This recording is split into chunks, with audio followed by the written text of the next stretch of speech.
ప్రభువైన యేసుక్రీస్తు నామములో అందరికీ నా హృదయపూర్వక వందనాలు. Praise the lord. బాగున్నారు కదా? ఆదికాండము బైబిల్ రీడింగ్ 2వ అధ్యాయము. ఆకాశమును భూమియు వాటిలోనున్న సమూహమును సంపూర్తి చేయబడెను. దేవుడు తాను చేస్తున్న తన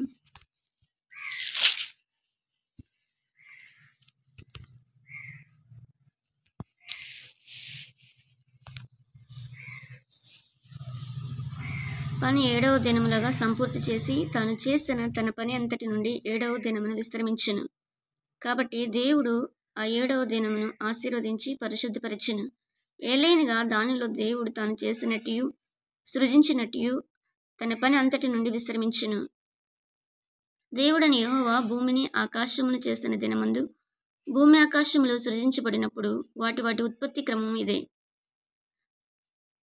అది వరకు పొలమందలి ఏ పొదయు భూమి మీద నుండలేదు, పొలమందలి ఏ చెట్టును మొలవలేదు. ఏలైనగా దేవుడని యెహోవా భూమి మీద వాన కురిపించలేదు, నేలను సేద్యపరచుటకు నరుడు లేడు.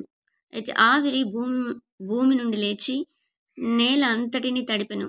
దేవుడని యెహోవా నేల మంటితో నరుని నిర్మించి వాని నాసికా రంధ్రములలో జీవవాయువును ఊదగా నరుడు జీవాత్మ ఆయెను.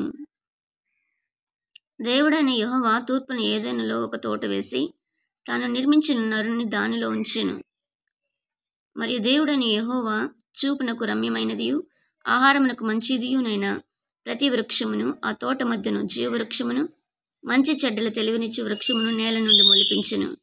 మరియు యెహోవా ఆ తోటను తడుపుటకు ఏదెనుల నుండి ఒక నది బయలుదేరి అక్కడి నుండి చీలిపోయి 4 శాఖలాయెను. మొదటి దాని పేరు సీహోను. అది హవీలా దేశమంతటి చుట్టూ పారుచున్నది. అక్కడ బంగారం ఉన్నది. ఆ దేశపు బంగారము శ్రేష్టమైనది. అక్కడ బోలమును గోమేధికములను దొరుకును. రెండవ నది పేరు గీహోను. అది కూషు దేశమంతటి చుట్టూ పారుచున్నది. మూడవ నది పేరు హిద్దెకేలు. అది అషూరు తూర్పు వైపున పారుచున్నది. 4వ నది యూఫ్రటీసు. మరియు దేవుడని యెహోవా నరుని తీసుకుని ఏదైనా తోటను సేద్యపరచుటకును దాని కాచుటకును దానిలో ఉంచెను. మరియు దేవుడని యెహోవా ఈ తోటలోనున్న ప్రతి వృక్ష ఫలములను నువ్వు నిరభ్యంతరముగా తినవచ్చును. అయితే మంచి చెడ్డల తెలివినిచ్చు వృక్ష ఫలములను తినకూడదు. నీవు వాటిని తినుదినమని నిశ్చయముగా చచ్చెదవని నరునికి ఆజ్ఞాపించెను. మరియు దేవుడని యెహోవా నరుడు ఒంటరిగా నుండుట మంచిది కాదు, వానికి సాటి అయిన సహాయమును వాని కొరకు చేయుదును అనుకునెను. దేవుడని యెహోవా ప్రతి భూజంతువును ప్రతి ఆకాశ పక్షిని నేల నుండి నిర్మించి ఆదాము వాటికి ఏ పేరు పెట్టునో చూచుటకు అతని యొద్దకు వాటిని రప్పించెను. జీవం గల ప్రతి దానికి ఆదాము ఏ పేరు పెట్టెనో ఆ పేరు దానికి కలిగెను. అప్పుడు ఆదాము సమస్త పశువులకును ఆకాశ పక్షులకును సమస్త భూజంతువులకును పేర్లు పెట్టెను. అయినను ఆదామునకు సాటిన సహాయము అతనికి లేకపోయిను.